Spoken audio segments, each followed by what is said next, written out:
الحمد لله نحمده ونستعينه ونستغفره ونعوذ بالله من شرور أنفسنا ومن سيئات أعمالنا من يهده الله فلا مضل له ومن يضلل فلا هادي له وأشهد أن لا إله إلا الله وحده لا شريك له وأشهد أن محمدًا عبده ورسوله أما بعد فإن خير الحديث كتاب الله وخير الهدي هدي محمد صلى الله عليه وسلم وشر الأمور محدثاتها وكل محدثة بدعة وكل بدعة ضلالة وكل ضلالة في النار فأعوذ بالله السميع العليم من الشيطان الرجيم بسم الله الرحمن الرحيم لن ينال الله لحومها ولا دماؤها ولكن يناله التقوى منكم۔ محترم سامعین کرام، بزرگان دین اور نوجوان ساتھیوں، گزشتہ خطبہ جمعہ میں پورے سال کے افضل ترین ایام ذی الحجہ کے ابتدائی 10 ایام کے بارے میں آپ کے سامنے تھوڑی سی گفتگو کی گئی تھی اور اس بات کی اپیل کی گئی تھی کہ ان ایام کو کیونکہ رمضان کے ایام سے زیادہ فضیلت حاصل ہے، اس وجہ سے ہمیں ان ایام میں اعمال صالحہ کا اہتمام، توبہ و استغفار کا اہتمام، صدقات و خیرات کا اہتمام اور کثرت کے ساتھ روزے رکھنے اور دوسرے اعمال صالحہ کا اہتمام کرنا چاہیے۔ مسلمانوں کی اور ہماری سب سے بڑی پریشانی یہ ہے کہ بہت سارے ایسے ایام جن کو اللہ رب العالمین نے دوسرے ایام پر فضیلت عطا فرمائی ہے، وہ آتے ہیں اور گزر جاتے ہیں اور ہم ان سے بھرپور فائدہ نہیں اٹھا پاتے۔ ہماری ذمہ داری ہے کہ ان ایام میں قرآن و سنت کی پیروی کی جانب رجوع کیا جائے۔ یہ ایام، جن ایام کی 10 تاریخ کو اللہ رب العالمین نے یوم النحر یعنی قربانی کے دن کو پورے سال کے تمام ایام پر فضیلت عطا فرمائی، یہ 10 ایام دوسرے ایام پر فضیلت رکھتے ہیں اور ان تمام ایام پر یوم النحر یعنی 10 ذی الحجہ کے دن کو فضیلت دی گئی ہے جو عید الاضحیٰ کا دن ہے۔ اور ان ایام میں آج کا دن جو جمعے کا دن ہے، جو عمومی لحاظ سے بقیہ تمام ایام پر فضیلت رکھتا ہے، ان ایام کا یوم جمعہ آج کا دن دوسرے ایام جمعہ پر فضیلت رکھتا ہے۔ اس وجہ سے ہمیں ان سے بھرپور فائدہ اٹھانا چاہیے۔ اللہ رب العالمین نے قربانی کے مقصد کا تذکرہ کرتے ہوئے فرمایا وَلَٰكِن يَنَالُهُ التَّقْوَىٰ مِنْكُمْ، کہ تم قربانی کے جو جانور ذبح کرتے ہو، ان جانوروں کا گوشت، ان کی کھالیں، ان کا خون، ان سے نکلنے والی چیزیں جن سے تم فائدہ اٹھاتے ہو، یہ اللہ رب العالمین کو نہیں پہنچتی، بلکہ اللہ رب العالمین کو تقوی اور پرہیزگاری مطلوب ہے۔ ان قربانی کے جانوروں کے ذریعے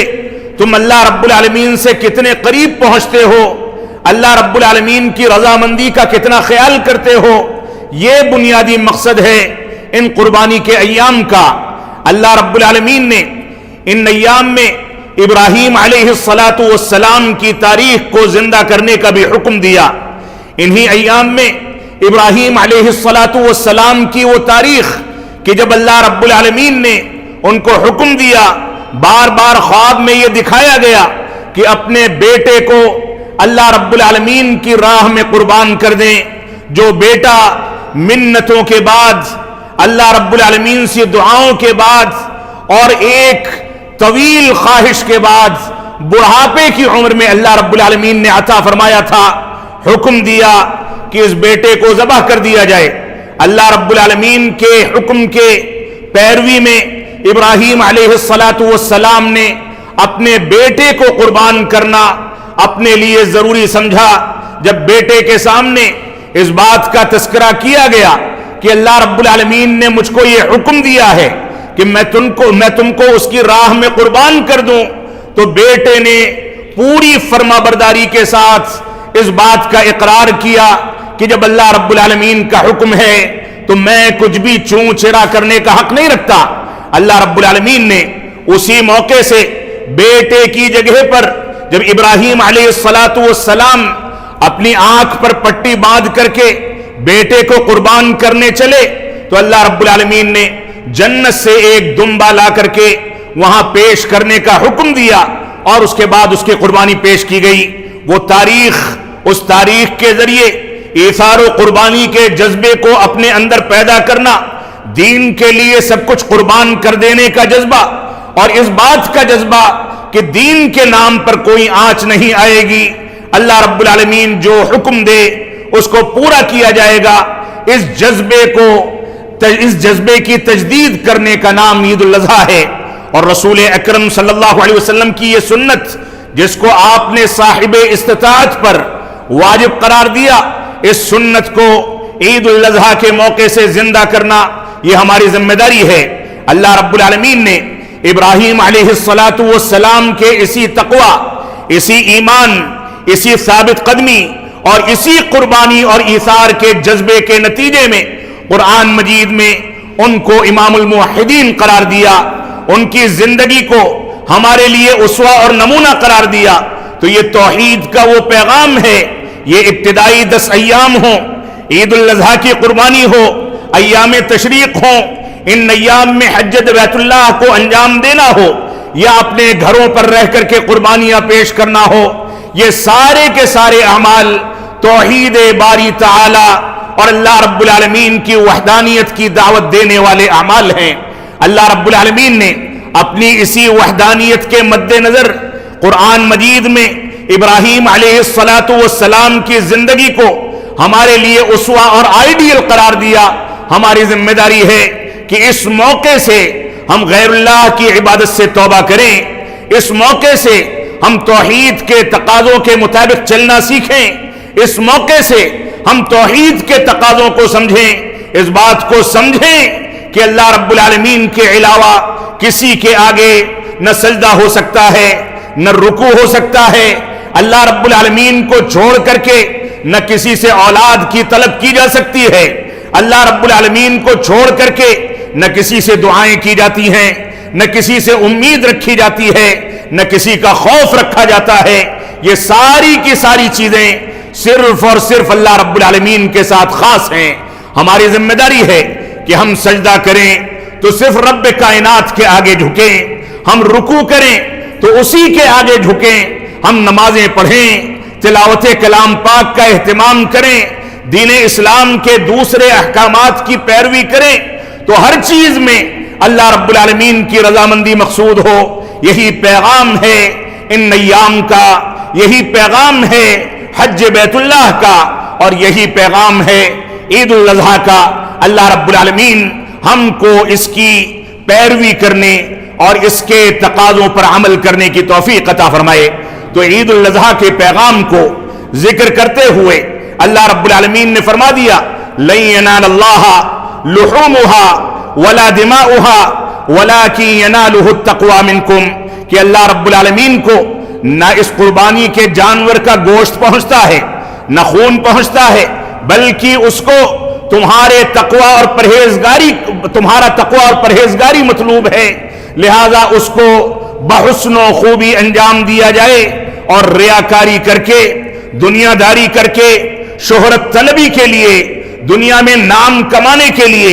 زیادہ سے زیادہ مہنگا جانور خریدنے کی دوڑ میں پڑ کر کے ہم اپنے مال کو نہ ضائع کریں، نہ ریاکاری کر کے، تصویریں کھینچ کر کے، ویڈیوز بنا کر کے، سوشل میڈیا پر اس کو نشر کر کے اپنے تقوی اور پرہیزگاری میں خلل ڈالیں۔ ہماری ذمہ داری ہے کہ ہم پورے تواضع، پورے اخلاص، پورے تقوی اور پوری للہیت کے لیے ایثار و قربانی کے جذبے کے تحت قربانی کا جانور اللہ رب العالمین کے راستے میں قربان کر دیں، اور اس کے سامنے جب قربان کیا جائے تو ہمارے سامنے ابراہیم علیہ السلام کی تاریخ ہو، رسول اکرم صلی اللہ علیہ وسلم کے احکامات ہوں، اسلام کی پوری تاریخ ہو۔ اگر یہ تاریخ ہمارے سامنے ہوئی تو ایسی صورت میں ان احکامات کو بجا لانے میں ہم ہمیشہ ان کاموں کو انجام دے پائیں گے، ورنہ جن کاموں میں ریاکاری، شہرت طلبی، غیر اللہ کی رضامندی اور دنیا میں دھوم مچانے کی نیت آ جاتی ہے، ان کاموں پر اللہ رب العالمین اغیار کو مسلط کر کے مسلمانوں کو اس سے محروم کر دیتا ہے۔ آج صورتحال یہ ہے کہ فلمی دنیا کے لوگوں پر اگر بکروں کے نام رکھ دیے جائیں تو ان بکروں کی قیمتیں 10-20 ہزار روپے سے اٹھ کر کے 1 لاکھ سے اوپر نکل جاتی ہیں، اور ہمارے بعض مسلمان بھائی بڑے فخر کے ساتھ اس کو خریدتے ہیں، قیمتوں کا اعلان کرتے ہیں، اخبارات میں تصویریں دیتے ہیں، سوشل میڈیا پر اس کو نشر کرتے ہیں، اور یہ نشر کر کے یہ ثابت کر دیتے ہیں کہ ہم کو جو مال و دولت رب کریم نے عطا فرمایا تھا، اللہ رب العالمین نے ہم کو جو عقل و شعور عطا فرمایا، جو توفیق اور استطاعت عطا فرمائی، وہ توفیق اور استطاعت ہم غیر اللہ کی رضامندی کے لیے اللہ رب العالمین کے مال کو صرف کر کے اختیار کرتے ہیں، لہذا اللہ رب العالمین اس عمل کو کبھی معاف نہیں فرما سکتا۔ ریاکاری یہ شرک اصغر ہے، اور یہ شرک اصغر شرک اکبر تک پہنچنے کا وسیلہ ہے۔ کبھی کبھار انسان اس پر مستقل طور سے باقی رہتا ہے تو وہ شرک اکبر کے دائرے میں داخل ہو کر کے اسلام سے خارج ہو جاتا ہے۔ ہماری ذمہ داری ہے کہ ہم قرآن و سنت کی پیروی کر کے قرآن و سنت کے مطابق زندگی گزاریں۔ تو یہ قربانی کے احکام و مسائل کیا ہیں، ان کو کس انداز سے انجام دیا جائے، اس پر اختصار کے ساتھ میں آپ کے سامنے گفتگو کرنا چاہوں گا۔ سب سے پہلی بات تو یہ ہے کہ قربانی کن لوگوں پر واجب ہوتی ہے۔ رسول اکرم صلی اللہ علیہ وسلم فرماتے ہیں من وجد ساعة فلم يضحي فلا يقربن مصلانا۔ اللہ کے نبی صلی اللہ علیہ وسلم نے ارشاد فرمایا، ابن ماجہ اور ابو داؤد کی روایت ہے، علامہ البانی رحمۃ اللہ علیہ نے اس کو سلسلہ صحیحہ میں ذکر فرمایا ہے۔ فرمایا اللہ کے نبی صلی اللہ علیہ وسلم نے جس کے پاس قربانی کا جانور پیش کرنے کی استطاعت موجود ہے، چھوٹے جانور میں وہ اپنے خاندان اور اپنے گھر کی جانب سے قربان کر سکتا ہے، یا بڑے جانور کا حصہ لے کر کے اپنے گھرانے کی جانب سے قربانی پیش کر سکتا ہے، اس کے باوجود اگر وہ قربانی سے محروم رہا،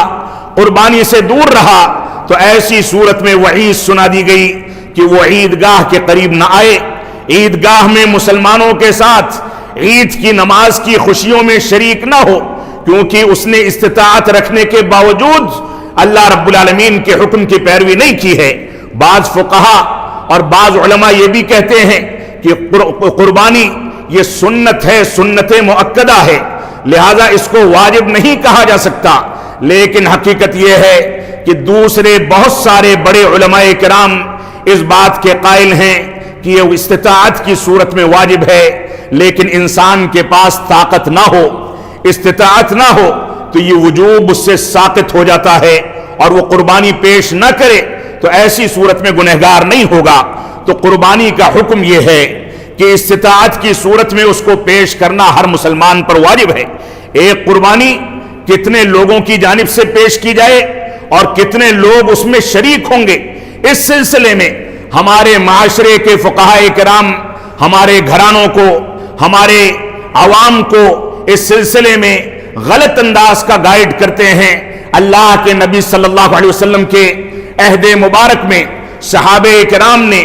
ابو ایوب انصاری رضی اللہ عنہ سے بعد کے دور میں سوال کیا، کیف کانت الضحایا فی عہد رسول اللہ صلی اللہ علیہ وسلم، کہ اللہ کے نبی صلی اللہ علیہ وسلم کے عہد ذری میں قربانی کس انداز سے پیش کی جاتی تھی؟ تو انہوں نے فرمایا کان الرجل یضحی بالشاۃ عنہ وعن اہل بیتہ۔ ترمذی کی صحیح روایت ہے، فرمایا ایک شخص اپنی جانب سے اور اپنے گھر والوں کی جانب سے ایک چھوٹا جانور بکری یا بھیڑ ذبح کرتا تھا، یعنی گھر میں کتنے بھی افراد ہوں، 10 لوگ ہوں، 20 لوگ ہوں، 50 لوگ ہوں، اگر ایک سسٹم کے تحت کھانا کھاتے ہیں، ایک سسٹم کے تحت زندگی گزارتے ہیں، چاہے ان میں سے کئی لوگ کمانے والے اور پیسہ بٹورنے والے ہوں، اس کے باوجود ان کے اوپر ایک جانور واجب کیا گیا ہے. چھوٹے جانوروں میں سے ایک سے زیادہ کی ضرورت ہے. وہ گوشت چاہتے ہیں کہ گھر میں اور فقراء اور مساکین کے لیے کھانے پینے کا انتظام ہو, تو ان کے لیے کرنے کی گنجائش ہے, لیکن واجب ایک جانور ہے. لہذا آج کے دور میں بعض فقہا کا یہ کہنا ہے, جبکہ یہ کہنا بالکل غلط ہے, اس پر کوئی دلیل موجود نہیں ہے. وہ یہ کہتے ہیں کہ ہر وہ شخص جو صاحب زکوٰۃ ہے, جس کا نصاب کو مال پہنچ گیا, اس کے اوپر زکوٰۃ واجب ہو چکی یا ہونے والی ہے, ایسی صورت میں اس شخص پر قربانی کا جانور واجب ہو جاتا ہے, یا بڑے جانور کا ایک حصہ واجب ہو جاتا ہے, جبکہ اس کی کوئی دلیل موجود نہیں ہے. اور یہ روایت بالکل واضح ہے کہ اللہ کے نبی صلی اللہ علیہ وسلم کے عہد مبارک میں ایک گھرانے کی جانب سے ایک چھوٹا جانور ذبح کیا جاتا تھا. اور ابن عباس رضی اللہ عنہما فرماتے ہیں, ترمذی کی روایت ہے کہ ہم لوگ اللہ کے نبی صلی اللہ علیہ وسلم کے دور میں گائے اور بیل میں اور اسی طریقے سے اونٹ میں 7 گھرانے شریک ہوتے تھے. 7 افراد شریک ہوتے تھے, 7 گھرانے شریک ہوتے تھے. لہذا ایک بڑا جانور 7 گھرانوں کی جانب سے اور چھوٹا ایک جانور ایک گھر کی جانب سے کافی ہے. اسی طریقے سے اس سلسلے میں بھی علماء اور فقہا کے درمیان اختلاف پایا جاتا ہے کہ کون کون سے جانوروں کی قربانی پیش کی جانی چاہیے.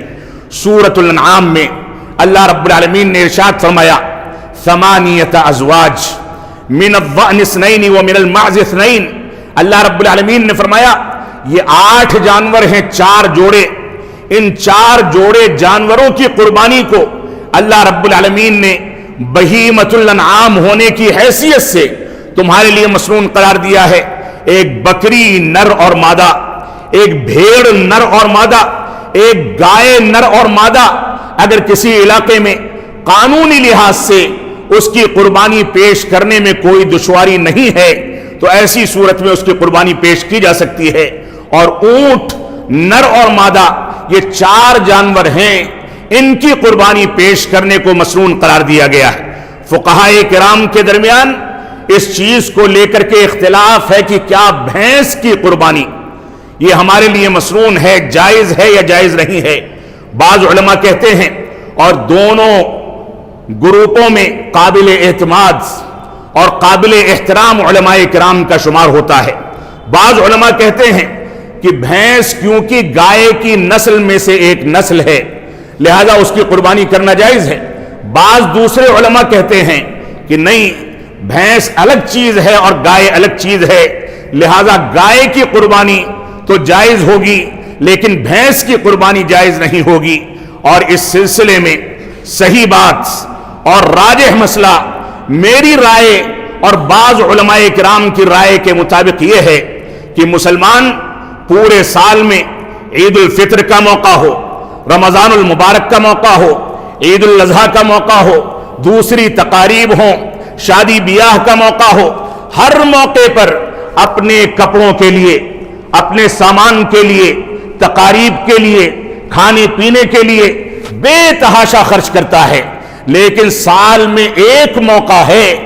جس موقع پر اللہ رب العالمین کی رضامندی جانور قربان کر کے حاصل کی جا سکتی ہے. اس موقع پر بقرعید کے موقع سے مارکیٹنگ کی جائے گی لاکھوں روپے کی, اور جانور میں حصہ لیا جائے گا 3,000 روپے 4,000 روپے کا. یہ انصاف نہیں ہے. ہمیں کوشش یہ کرنی چاہیے کہ ہم اللہ رب العالمین کی رضامندی کے لیے اپنے گھرانے کی جانب سے جس جانور کی اجازت ہے, چھوٹا جانور بھیڑ یا بکری یا بکرا, اس کو اپنے گھرانے کی جانب سے 10-20-30 ہزار روپے خرچ کر کے خوبصورت جانور خرید کر کے لائیں اور اس کو قربان کریں. اس موقع سے بخیلی یہ ناگوار ہے, ہمیں اس سے بچنا چاہیے. اب اگر کسی کے پاس چھوٹے جانور کی مہنگائی کے نتیجے میں جانور خریدنے کی استطاعت موجود نہیں ہے, اور جس علاقے میں وہ زندگی گزار رہا ہے اس علاقے میں گائے اور بیل کو ذبح کرنے کا قانونی اختیار موجود نہیں ہے, لہذا وہ بڑے جانور سے محروم ہو گیا, تو اب وہ اونٹ میں حصہ لے اور اگر کچھ علاقوں میں اونٹ کو ذبح کرنے کی بھی اجازت نہیں ہے، جیسا کہ آج کے دور میں ہندوستان کے بعض علاقوں میں اونٹ پر پابندی عائد کی جا چکی ہے، لہذا ان علاقوں میں قانون کو ہاتھ میں لینے کے بجائے انسان اس مجبوری کے ساتھ کہ چھوٹے جانور کو خریدنے سے حقیقت میں مجبور ہے اور بڑے جانور میں حصہ لینے سے قانونی لحاظ سے مجبور ہے، اس وجہ سے وقتی طور پر اس کو بھینس میں حصہ لینے کی اجازت دی جا سکتی ہے۔ اللہ رب العالمین ہم کو پورے اخلاص کے ساتھ اس فریضے کو انجام دینے کی توفیق عطا فرمائے۔ اسی طریقے سے چوتھا مسئلہ یہ ہے کہ قربانی کے ایام کتنے ہیں، کس وقت سے قربانی کی جائے اور کب تک قربانی انجام دی جا سکتی ہے۔ اس سلسلے میں سورۃ البقرہ کے اندر اللہ رب العالمین نے ارشاد فرمایا وَاذْكُرُوا اللَّهَ فِي أَيَّامٍ مَّعْدُودَاتٍ کہ اللہ رب العالمین کو گنے چنے ایام میں یاد کرو۔ اس آیت کریمہ کی تفسیر میں امام ابن کثیر رحمت اللہ علیہ نے بہت سارے اقوال نقل کیے ہیں، ان میں فرمایا الایام المعدودات، ایام معدودات سے مراد ایام التشریق ہیں، یعنی ذی الحجہ کی 11، 12 اور 13 تاریخ والے ایام۔ اربعۃ ایام کہتے ہیں کہ یہ 4 دن ہیں، یوم النحر و ثلاثۃ بعدہ، ایک یوم النحر 10 ذی الحجہ اور 3 اس کے بعد کے ایام 11، 12 اور 13 ذی الحجہ۔ اور اسی طریقے سے دارقطنی کی ایک صحیح روایت ہے جس کو علامہ البانی نے سلسلہ صحیحہ میں ذکر کیا ہے، فرمایا ایام التشریق کلھا ذبح، ایام تشریق سارے کے سارے قربانی کے جانوروں کو ذبح کرنے کے ایام ہیں، اور حجاج ان ایام میں قربانی پیش کر سکتے ہیں، کرتے ہیں۔ ان ایام میں اللہ کے نبی صلی اللہ علیہ وسلم نے روزہ رکھنے سے ہم کو روکا ہے، لہذا ان ایام کو کھانے پینے کے ایام قرار دیا گیا، خوشیاں منانے کے ایام قرار دیا گیا۔ اس سلسلے میں صحابہ کرام کی اگر اقوال دیکھے جائیں تو ابن عمر رضی اللہ تعالیٰ عنہما، ابن الزبیر،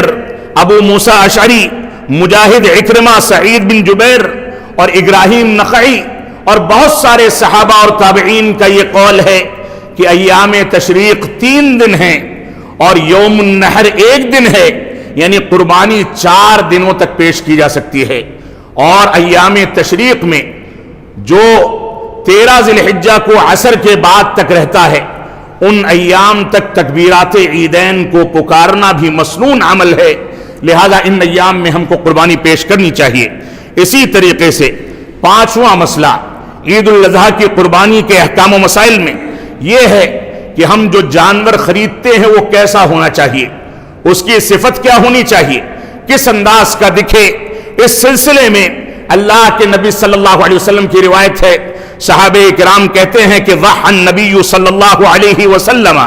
بکبشین املحین اقرنین، صحیح بخاری کی روایت ہے کہ اللہ کے نبی صلی اللہ علیہ وسلم نے 2 میڑھے خریدے جو دونوں سینگ والے خوبصورت چتکبرے میڑھے تھے، جن کے اوپر دھاریاں تھیں سفید اور کالی،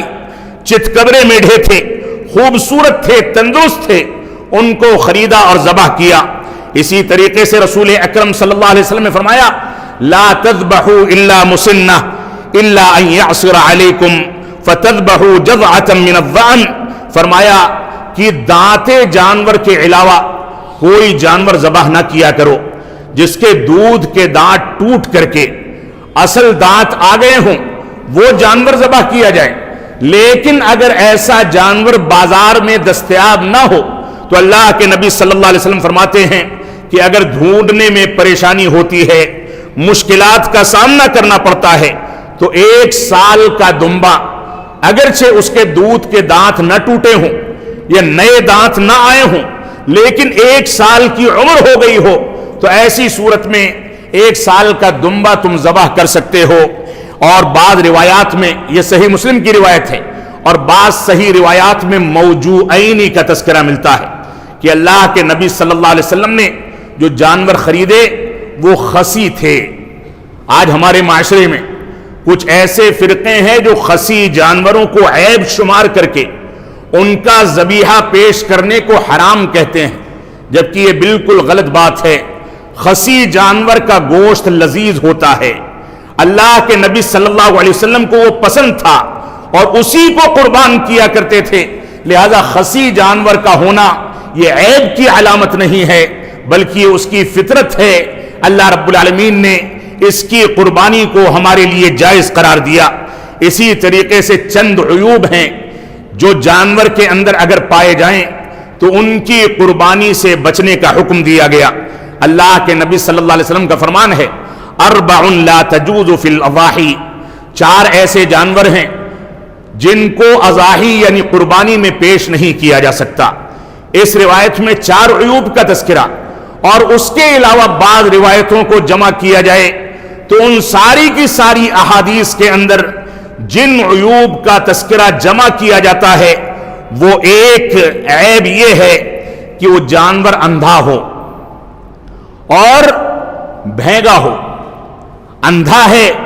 یا ایسا بھینگا پن ہے کہ اس کا بھینگا پن دکھنے میں ظاہر ہو جاتا ہے تو اس کی قربانی سے بچنے کا حکم دیا گیا۔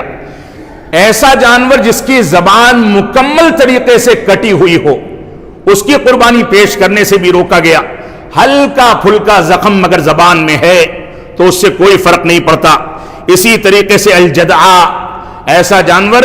جس کی ناک کٹ گئی ہو اور عیب نظر آتا ہو اس کو بھی قربان کرنے سے روکا گیا۔ مقطوعۃ الاذنین، اسی طریقے سے فرمایا کہ جس کے کان کٹے ہوں اور عیب نظر آتا ہو یا کانوں میں سے ایک کان کٹا ہو اور عیب نظر آتا ہو تو ایسی صورت میں اس کو ذبح کرنے سے بھی روکا گیا۔ ہلکا پھلکا کان کٹا ہے تو کوئی حرج کی بات نہیں۔ فرمایا العرجا، اور لنگڑا جانور جس کا لنگڑا پن بالکل واضح ہو، چلے تو نظر آئے کہ یہ لنگڑا ہے، اس کو بھی ذبح کرنے سے روکا گیا۔ الجدما، ایسا جانور جس کو کوڑھ کی بیماری ہو اس کو ذبح کرنے سے روکا گیا ہے۔ اور جس کی دم بہت زیادہ کٹ گئی، ہلکی پھلکی کٹی ہے تو کر سکتے ہیں لیکن زیادہ کٹی ہے تو ایسے جانور کا ذبیحہ پیش کرنے سے روکا گیا۔ ایسا جانور جو مریض ہے، بیمار ہے اور اس کا مرض اور بیماری واضح ہو رہا ہے تو ایسی صورت میں اس کی قربانی کرنے سے روکا گیا۔ العجفا، اور ایسا جانور جس کی ہڈیاں ظاہر ہو رہی ہوں، اتنا کمزور ہو، اتنا لاغر ہو کہ اس کی ہڈیاں اس کے گوشت سے زیادہ ابھر کر کے سامنے آ جائیں، بالکل کمزور جانور، اس کو ذبح کرنے سے بھی روکا گیا ہے۔ اور ایک صفت ہے، اگر جانور مادہ ہے تو ایسی صورت میں اگر وہ حمل سے ہے، اس کے پیٹ میں بچہ ہے تو اس کو بھی ذبح کرنے سے روکا گیا ہے۔ یہ چند چیزیں ہیں جو جانوروں کے بارے میں ہمارے سامنے ہونی چاہیے۔ اسی طریقے سے علی رضی اللہ تعالیٰ عنہ فرماتے ہیں کہ ان سے ایک گائے کے بارے میں سوال کیا گیا کہ یہ گائے اگر اس کے اندر فنا عیب پائے جاتے ہیں، سینگ تھوڑی بہت ٹوٹی ہوئی ہے یا اسی طریقے سے اس کے یہاں تھوڑا بہت کان کٹا ہوا ہے، تو انہوں نے فرمایا کہ اگر ہلکا پھلکا عیب ہے تو اس کو ذبح کرنے میں کوئی مذائقہ نہیں، لیکن یہ عیب بڑا ہے تو اس کو ذبح کرنے سے بچنا چاہیے۔ اسی طریقے سے چھٹی چیز قربانی کے احکام و مسائل میں جانور ذبح کرنے کے آداب کیا ہیں، میں اختصار کے ساتھ ان چیزوں کا تذکرہ کر دوں اگرچہ وقت ختم ہو چکا ہے، کہ اللہ کے نبی صلی اللہ علیہ وسلم جانور اپنے مبارک ہاتھ سے ذبح کرتے تھے، لہذا جو شخص جانور کا مالک ہے، خریدتا ہے، وہ بذات خود اپنے ہاتھ سے جانور ذبح کرے، یہ اللہ کے نبی صلی اللہ علیہ وسلم کی سنت ہے۔ صحیح بخاری صحیح مسلم کی روایت ہے، جانور کو قبلہ رخ کیا جائے، جیسا کہ صحیح بخاری میں موجود ہے، گردن پر یا اس کے پہلو پر اپنا پیر یا گھٹنا رکھا جائے تاکہ اس کو زیادہ تکلیف نہ ہو۔ اللہ کے نبی صلی اللہ علیہ وسلم ایسا کیا کرتے تھے، یہ بھی صحیح بخاری صحیح مسلم کی روایت ہے۔ جانور کو تکلیف نہ دی جائے، چھری پہلے سے تیز کر لی جائے، ایک جانور کے سامنے دوسرے جانور کو ذبح نہ کیا جائے، ذبح کرنے سے پہلے اس کے بھوک اور پیاس کا خیال کر لیا جائے اور تیزی کے ساتھ اس کی گردن پر چھری چلائی جائے اور اس کے پہلو پر پیر زور سے رکھا جائے تاکہ خون جلدی سے بہہ جائے اور اس کو زیادہ تکلیف نہ ہو۔ ان چیزوں کا خیال کرنا ہماری ذمہ داری ہے۔ اسی طریقے سے رسول اکرم صلی اللہ علیہ وسلم جب جانور قربان کرتے تھے تو فرماتے تھے بسم اللہ اللہ اکبر، اور اتنا کہہ کر کے چھری چلاتے تھے۔ اور بعض روایات کو اگر دیکھا جائے صحیح مسلم اور ابو داؤد کی روایتوں کو، تو اگر دعا جمع کی جائے، الفاظ جمع کیے جائیں تو بسم اللہ اللہ اکبر اللہم ان ھذا منک ولک اللہم تقبل منی ومن اہل بیتی، یہ دعا پڑھ کے یا منی کی جگہ پر جس کی جانب سے قربانی کر رہے ہیں اس کا نام لیا جائے اور اس کے بعد چھری چلا دی جائے۔ اسی طریقے سے ایک بنیادی مسئلہ اللہ کے نبی صلی اللہ علیہ وسلم کی جانب سے قربانی پیش کرنے یا میت کی جانب سے قربانی پیش کرنے کا مسئلہ ہے، اور صحیح بات یہ ہے کہ نہ میت کی جانب سے قربانی پیش کرنے کی اجازت ہے اور نہ رسول اکرم صلی اللہ علیہ وسلم ہماری قربانی کے محتاج ہیں، اور نہ ہی آپ کے نام سے قربانی کی جا سکتی ہے۔ حضرت علی بن نبی طالب کی وہ روایت جس میں آپ نے علی رضی اللہ تعالیٰ کو وصیت فرمائی کہ میرے بعد بھی میرے نام سے قربانی کرتے رہنا، وہ روایت ضعیف ہے، قابل اعتماد نہیں ہے، لہذا میت کی جانب سے قربانی نہیں کی جائے گی۔ آٹھواں مسئلہ اس سلسلے میں یہ ہے کہ جو گوشت ہم کو ملتا ہے وہ فقراء اور مساکین میں تقسیم بھی کیا جائے۔ ہم چاہیں تو ذخیرہ اندوزی کر کے اس کو رکھ کر کے پورے سال کھا بھی سکتے ہیں اور غیر مسلموں کو بھی ہدیہ کر سکتے ہیں۔ یہ ساری کی ساری چیزوں کی گنجائش موجود ہے، بس ایک بات کا خیال کرنا ہے۔ صحیح بخاری اور صحیح مسلم کی روایت ہے کہ اللہ کے نبی صلی اللہ علیہ وسلم نے فرمایا جس قصاب اور قصائی کو تم بلاتے ہو بطور اجرت جانور کا گوشت یا کھال یا کوئی چیز اس کو دینا جائز نہیں ہے، اس کو الگ سے اجرت دی جائے، اس جانور میں سے کوئی چیز اس کو نہ دی جائے۔ اسی طریقے سے آنے والے منگل کو، بدھ کے دن عید الاضحیٰ ہے، آنے والے منگل کو یوم عرفہ کے روزے کا اہتمام کرنا، یہ انہی ایام کے فضیلتوں میں سے ایک فضیلت ہے۔ اللہ کے نبی صلی اللہ علیہ وسلم نے فرمایا صیام یوم عرفہ احتسب علی اللہ ان یکفر السنۃ التي قبلہ والسنۃ التي بعدہ۔ صحیح مسلم کی روایت ہے کہ یوم عرفہ یعنی 9 ذی الحجہ کا روزہ رکھنا، میں اس بات کا گمان کرتا ہوں کہ اللہ رب العالمین اس کے نتیجے میں 1 سال پچھلے اور 1 سال اگلے گناہوں کو معاف فرما دیتا ہے۔ بعض لوگ یہ سمجھتے ہیں کہ یوم عرفہ وہ دن ہے جس دن عرفات کے میدان میں حاجی جمع ہوتے ہیں، جبکہ حقیقت یہ ہے کہ رویت ہلال کے لحاظ سے عرفہ کا دن 9 ذی الحجہ کی تاریخ ہے، یوم النحر 10 ذی الحجہ کی تاریخ ہے، یوم الترویہ 8 ذی الحجہ کی تاریخ ہے، اور ایام تشریق 11، 12 اور 13 ذی الحجہ کی تاریخیں ہیں۔ یہ اصطلاحات مختلف تاریخوں کے لیے استعمال کی جاتی ہیں، اور جو لوگ مکہ مکرمہ کے لحاظ سے یوم عرفہ کے روزے کا اعتبار کرتے ہیں وہ صرف اس بات کا جواب دے دیں کہ جن علاقوں میں عید ایک دن پہلے منا لی جاتی ہے، چاند مکہ مکرمہ سے ایک دن پہلے طلوع ہو جاتا ہے، ان علاقوں میں کیا وہ افراد عید الفطر عید الاضحیٰ کے دن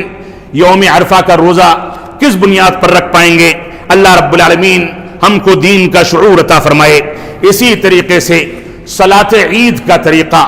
کیا ہونا چاہیے؟ صلاۃ عید 2 رکعت جہری نماز ہے، اور اس سال اس بات کا امکان پھر سے موجود ہے کہ صلاۃ عید الاضحیٰ کو ہم عیدگاہوں یا مسجدوں میں ادا نہ کر سکیں تو چاہے ہم کو گھر میں ادا کرنی ہو، اور اگر اللہ کرے کہ مسجدوں میں یا عیدگاہوں میں اجازت مل جائے وہاں ادا کرنی ہو، تو صلاۃ عید الاضحیٰ کا طریقہ یہ ہے کہ 2 رکعت جہری نماز ادا کی جائے۔ پہلی رکعت میں تکبیر تحریمہ کے بعد دعائے ثنا پڑھیں، اور اس کے بعد 7 تکبیرات زوائد پکاریں، اللہ اکبر اللہ اکبر، پھر سورہ فاتحہ کی تلاوت، پھر سورہ سبح اسم ربک الاعلی کی تلاوت، پھر رکوع سجدہ کیا جائے۔ دوسری رکعت میں کھڑے ہو کر کے پھر سے 5 تکبیرات زوائد پکار کر کے تلاوت کی جائے، سورہ فاتحہ کے بعد سورہ غاشیہ کی، اور اس کے بعد رکوع سجدہ کر کے سلام پھیر دیں۔ تکبیرات زوائد پر راجح قول کے مطابق رفع الیدین کرنا ثابت نہیں ہے، لیکن اگر کوئی کر لیتا ہے تو گنجائش موجود ہے۔ عیدین کی صلاۃ کا یہ طریقہ ہے، اگر ہم گھر میں ادا کریں تو گھر کا کوئی ایک بڑا ذمہ دار عید کی نماز ادا کر کے، عید کی نماز پڑھا کر کے اگر کوئی تھوڑی بہت اللہ کے نبی صلی اللہ علیہ وسلم کی حدیث یا 2-4 منٹ کے کچھ کلمات قرآن و سنت کی روشنی میں پیش کرنے کی طاقت رکھتا ہے تو چھوٹا سا خطبہ دے دے، اور اگر طاقت نہیں رکھتا ہے تو عید الفطر کی نماز یہ واجب ہے، خطبہ واجب نہیں ہے۔ اس وجہ سے ہم اس چیز کا لحاظ کریں، اور خاص طور سے تقوی اور پرہیزگاری جو عید الاضحیٰ کی قربانی کا بنیادی مقصد ہے، اس کا ایک تقاضا یہ ہے کہ ہم عید الاضحیٰ کے موقع سے خون بہانے میں، فضلات پھینکنے میں صفائی ستھرائی کا مکمل خیال کریں، دوسرے اقوام کے جذبات کے ساتھ کھلواڑ نہ کریں کہ ان کو تکلیف پہنچے جانور دیکھ کر کے، خون دیکھ کر کے، گندگی پھیلانے کے ہمارے اسلوب کو دیکھ کر کے۔ اس وجہ سے صفائی ستھرائی کا خیال کرنا یہ تقوی اور پرہیزگاری کا اولین فریضہ اور تقاضا ہے۔ دوسروں کے جذبات کا احترام کرنا یہ بھی تقوی اور پرہیزگاری کا تقاضا ہے۔ اللہ رب العالمین ہم کو ان باتوں کی توفیق عطا فرمائے۔ بارک اللہ لنا ولکم فی القرآن المجید ونفعنی وإیاکم بالآیات والذکر الحمید انہ تعالی جواد کریم ملک بر الرؤوف الرحیم۔